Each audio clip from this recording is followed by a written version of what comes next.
10 men, 20 men, 30 men. I'm on something. 10 men, 20 men, 30 men. That bag coming. 10 men, 20 men, 30 men. You know what's up. 10 men, 20 men, 30 men. Yeah, you come up. Yeah.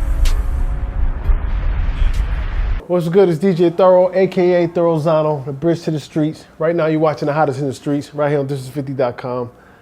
Like always, got a special guest in the building. He's on his phone. Introduce yourself. Yo, man, what it is, man, it's foreign music. H-Town, Houston, Texas, Studewood. You did? Foreign music? Yeah. Okay. With a K? I-K. So basically, you went a foreign and you listening to music a lot. That's what you man, do. I'm all over the globe, too. You're all over the globe. Just like you, man. I'm trying to be like you when I get older. Hey, that's what it is, man. Man, be swaggy, man. You know what I'm saying? That's what it is. Yo, on a serious note, how are things in Houston? You know, obviously, you had the big hurricane out there, a lot of flooding, you know, a lot of travesty. How's everything going out there? We're still recovering, man. You know, it actually had a big impact because we weren't expecting it. You know, it's like we didn't get to prepare for it like we should have prepared for a hurricane. And man, when that shit came, you know, they had to make a choice. You know, they was either gonna flood out the mansions or whatever, or they gonna hit the lower, you know, area. So they ended up wiping. Right. They had to make a decision, and that's where it left a lot of, you know, minorities in a messed up situation. So that's what's going on down there, man. It's real. It's a messy situation. It's kind of bizarre because it's actually the downtown area. Usually in more major cities, the downtown area is the most protected because that's where the money and wealth is. Yeah. See, Houston, the downtown area, you got the Fifth Ward area surrounding that. You got where I'm from, Studewood, and it's a lot of, you know, Houston. It's a nice city. Don't get me wrong. It's a lot of money, but the outsides are the places with the money. Oh, not the downtown, not the inside. So it's backwards. It's backwards. But they're trying to reverse it. They're trying to, you know, build up downtown. They're trying to change it. Right.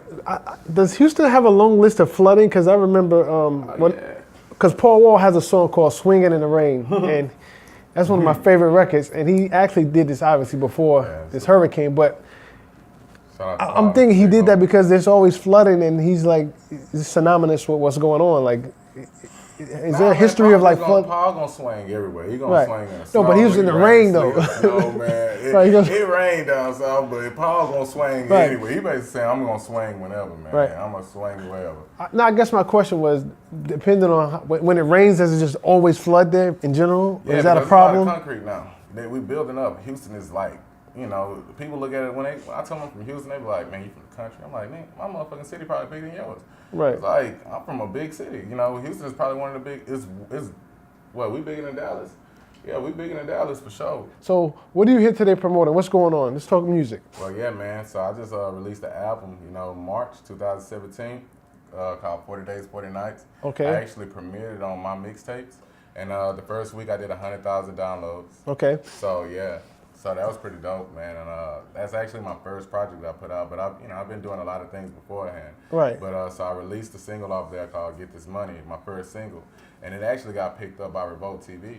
Okay. Yeah, man. Congratulations. Thank you. So that was my first one. I picked up some radio, man. It did real good. You know, spinning throughout the South, man. It was actually really dope. Right. And then I went on to release. I decided to do a trilogy then because it did good, you know. So I'm like, all right, so I'm walking now, you know. People paying attention. You know, I got picked up by a lot of blogs. Actually, I got picked up by Thisis50 on the blog. As you should. Yeah, so it was actually dope. So I went and released a trilogy. I released a song called On Top. On Top made it to BET Jams. Okay. And so that was really dope. And then from that, I released Loyal, which is my recent single that I just released. And I released that.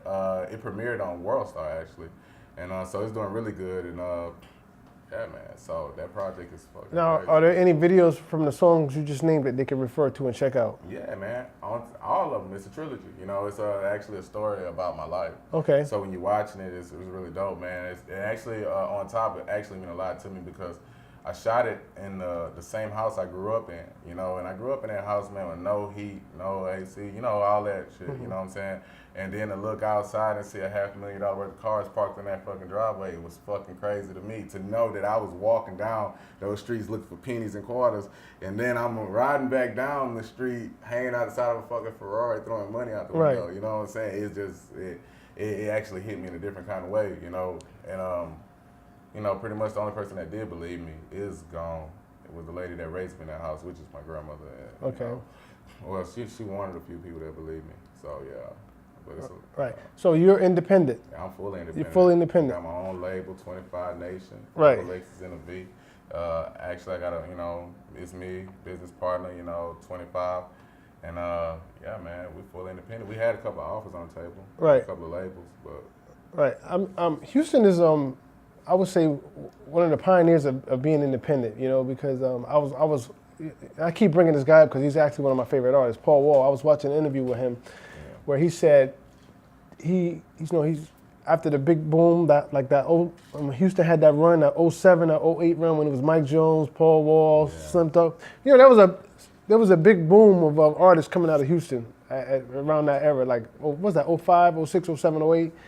But basically he was saying that Texas is so big and his fan base in Texas alone, he could travel through Texas and do shows and never leave and make $1 million. Yeah. Never leave Texas and still make $1 million. Yeah, but I don't have, Paul, them all little OGs, them all legends. Actually, man, Paul's about the coolest motherfucker you're going to ever meet. He's the coolest person you'll ever meet, like hands down. But the thing is I got a different mindset, you know what I'm saying? They did it to make way for us in Houston, but Texas ain't enough for me, you know what I'm saying? Because I'm coming from a generation where I'm looking at every other generation, and every other people from different places taking our culture and they're putting it in the world before we're putting it in the world. And we can't focus on just doing Texas because we're missing so much out there. We're missing so much to reach people and to give them a genuine. When you say everyone's taking, you talking Houston culture. Is that what you're saying? Yeah, what are they taking exactly? Double cupping, man. Okay. Like you see everybody double cupping. You see everybody chopping and screwing. Right. Dog, you see the grills and all that, man. Like everybody's taking that, and then by the time they hear it from us, it's old. You know what I'm saying? They just like, oh man, but such and such did that. We're like, man, he ain't from Houston. So let me ask you this: whose fault is that? That's what I'm saying. That's why I'm saying I'm going out to get more. Right. That's why I said, Right. I ain't trying to say it's their fault, but I'm trying to say I'm aiming for more. Right, but let me explain something to you. Why that is the way it is. It's called influence. That's what it's called. Because in New York, we could say everybody's rapping. That came from us. Why y'all rapping? So everything was influenced by something and someone. So you can't really look at it like they're taking the culture. They were influenced by it because of the internet. So ultimately, what are you looking to do with your music? Where are you trying to go? Man, I'm pushing my music to the mass, man. I'm just going to keep on building on my empire one step at a time, one day at a time. Okay. Yeah. Right. Yes, sir. All right. So is there any type of, how can I call it? In Houston is known for like a lot of spitters, bro. Like you got Lil Flip. I didn't even know when Lil Flip said he's the king of freestyle. I kind of believe him, bro, because I heard him rap for like an hour off the top, I thought it was a written, and it wasn't. Yeah, freestyling. That motherfucker is nice. Like I'm willing to jump out on a limb and say he's one of the nicest off the top. Like I'll put money on that, and that goes from anybody, anywhere in the country. Lil Flip is dead nice.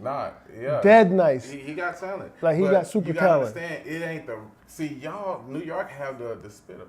You know what I'm saying? Down south, we are independent. That's what we build on. Well, Lil Flip is the spitter. But Lil Flip, how you heard of Lil Flip? Because of the people behind him that push real strongly, independent. Right. You know what I'm saying? And that's just what it is down south. We got a lot of bosses. It's a lot of people. Right. You know what I'm saying? I first heard of Lil Flip because I was fortunate enough. I have a big military family, so I always had somebody live in Texas. I had someone live in LA. I had somebody live in Miami, Cali, wherever, and they would always bring tapes back. So I first heard Lil Flip on a DJ Screw tape. Screw. But before I even knew I didn't know nothing about it, and I was like, "Why is this music so slow?" And this sounds crazy. But and that's how I heard all these people. I was just fortunate enough to just every summer somebody from my family would come to New York from Houston, or somebody would come from LA, and they would bring tapes. What's going on in their town, and that's how I knew about all these people. So that's the first time I heard. See, I knew what was going on out there. That's when Swisher House and everybody. Yeah, Michael Watts, Little Kiki, Fat Pat. He co-signed what I got. Mike Watts was just in my last video. He was actually in the On Top video. Right. Yeah, that's the big homie right there. Right. He was actually one of the first people to start playing my music. Let them know where they can follow you at. You can follow me on all platforms, everywhere. Right. I'm streaming everywhere because I know business. All right. And the industry has changed these days. It's about the business. So follow me at Foreign Music everywhere now. EIGN I usually don't talk like this, but I made my first million when I was 17, so I know business too, brother. Thank you. All right. And I'm trying to make $1 million All with right. you. Okay, so listen. With that being said, Foreign Music, DJ Thorough, this is 50.com. Hottest in the street. When you see us, one knee us. Pay your respects. That's what it is.